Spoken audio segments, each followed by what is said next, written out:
In bell curve, there are two things that I think are just fascinating. So one is generation, obviously. So when you start, unless you're very talented, skill development's about, discipline, practice. So that's one thing. And then the other is this concept of average versus poor versus above average or outstanding. Any more thoughts on that? Yeah, so this article was about, it raises a classic question again of how you use the data. And this is the story of cystic fibrosis that was fascinating to me, because cystic fibrosis is cared for 95% of the patients in 117 specialized centers that are doing everything the way we say we want it to be done. They have deep research, look at which kinds of treatments are more effective than others, and overall, that's been a huge part of why survival for CF went from an average of 6 years to 37 years. And despite doing it all the right way, the other thing they saw in their data was a huge bell curve. And that meant that there was a wide gap between the best and the worst. Survival at the best place was 47 years. And in the worst places were below 25 years. There were only very few getting those survival rates 13 years longer than others. And so then the puzzle was, what made them better?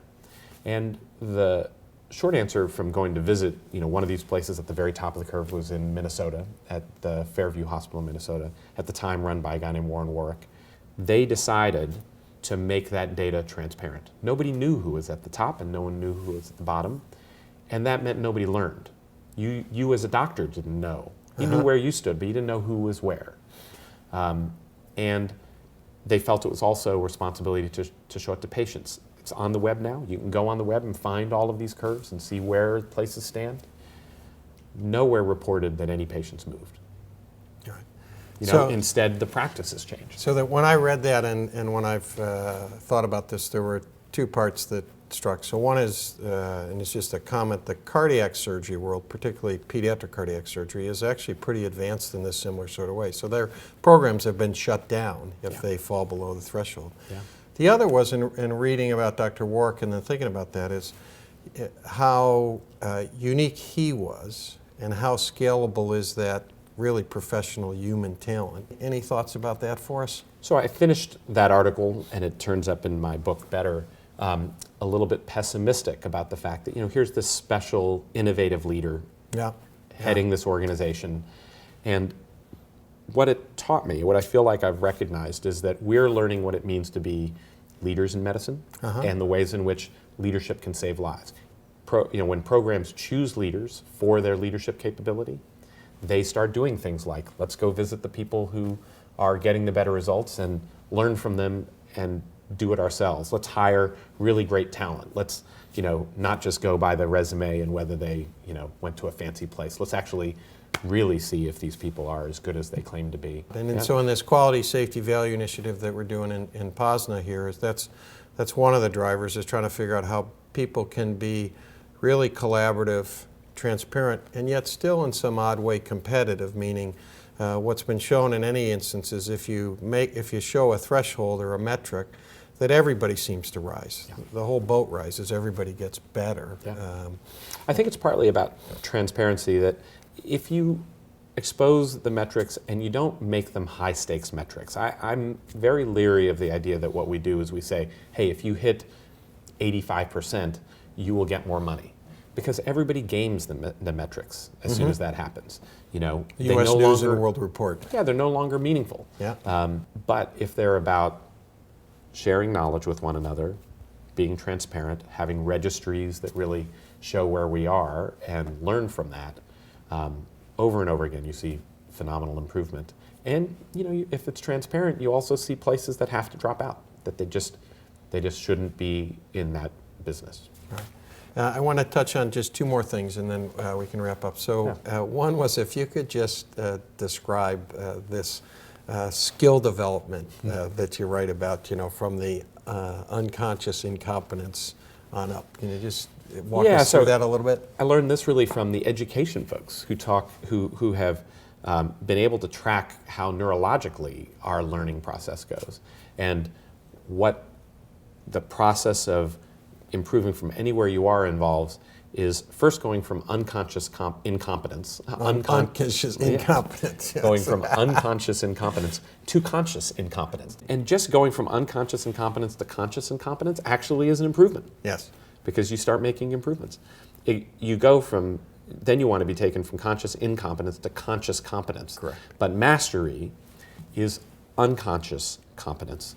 And you're doing things that you don't even know you're doing, which makes it very hard for some of the master surgeons to be able to teach Right. what they're talking about. So, and there's you touch on the difference between teaching and coaching, but also just this difficulty. It's like George Will's muscle memory, that it just happens and they visualize it before it happens, and it just goes, and it's very hard to then break that down into integral pieces that somebody else can learn from. And then take me finally kind of to simulation. Yeah. Right? So is simulation going to make up from that acquisition of muscle memory and, the steps that you went through that the present day surgeons and training are going to have a harder time getting to because of regulations, compliance, experience?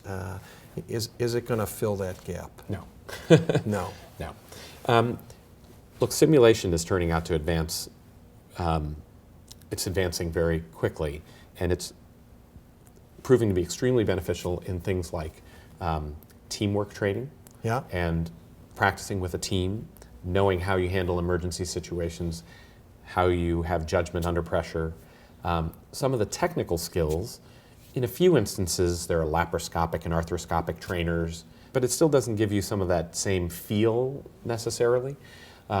So some of the best simulation work that I've ever gotten to do was really sort of animal simulations. So for example, when our trauma volume dropped in Boston, we ended up doing a series of training in a pig lab. And I still use the techniques I learned that day. That was 12, 13 years ago. But there still is that moment with the human beings where, you still have more of a learning curve to climb. And, I'm not convinced that you need 110 hours versus 80 hours to get in the operating room and be successful. What I believe, though, is that we do not actually train our trainees very consciously in what they're doing and their skills, and give them immediate, direct feedback and that kind of, real coaching that could allow them to advance much more quickly. So I think it's going to be a mix of both. So one of my old basketball coaches used to always say, we're going to practice live today, meaning try and get as close as you can to game experience every time that you do that. And in some respects, that's what simulation's got to bring. The other part, the team, is really interesting to me, and we spent some time with the NASCAR race teams and with their pit crew teams, with pit crew teams, and with their crew chiefs and with their drivers, and a little bit of analogy about driver and surgeon, pit crew, and the rest of the team in the OR, et cetera. But they practice over and over and over and over, and then some more with the same team. Right. We break up the team every day. We break up the team every day, which is foolish. Why do we do that?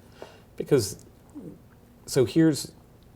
I think there's a fundamental mistake that's happened, which is that we as surgeons have decided that everything around what we do with our hands should be somebody else's problem.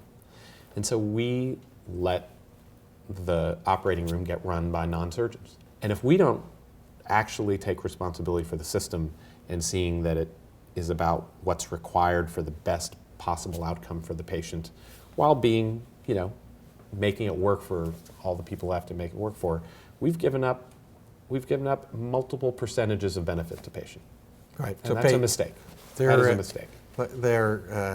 Peter Lawson, who you may remember, who ran the ICUs here and now is up in Toronto, but Peter runs this course with some friends, Risky Business, and in an interchange with one of the NASA pilots who'd been in the space more than anybody else, we were in a panel discussion once, and he stopped and he says, wait a minute, let me get this straight. You don't practice with the same teams all the time, and you're taking care of people? What are you people thinking, was his just absolute comment. And I think the reality is that you can do it in ways that also happen to take waste and cost out of the system. Right. So I can't thank you enough for your time. Our members will greatly be enhanced by this conversation today. Well, I thank really you for having me, Peter. Thanks.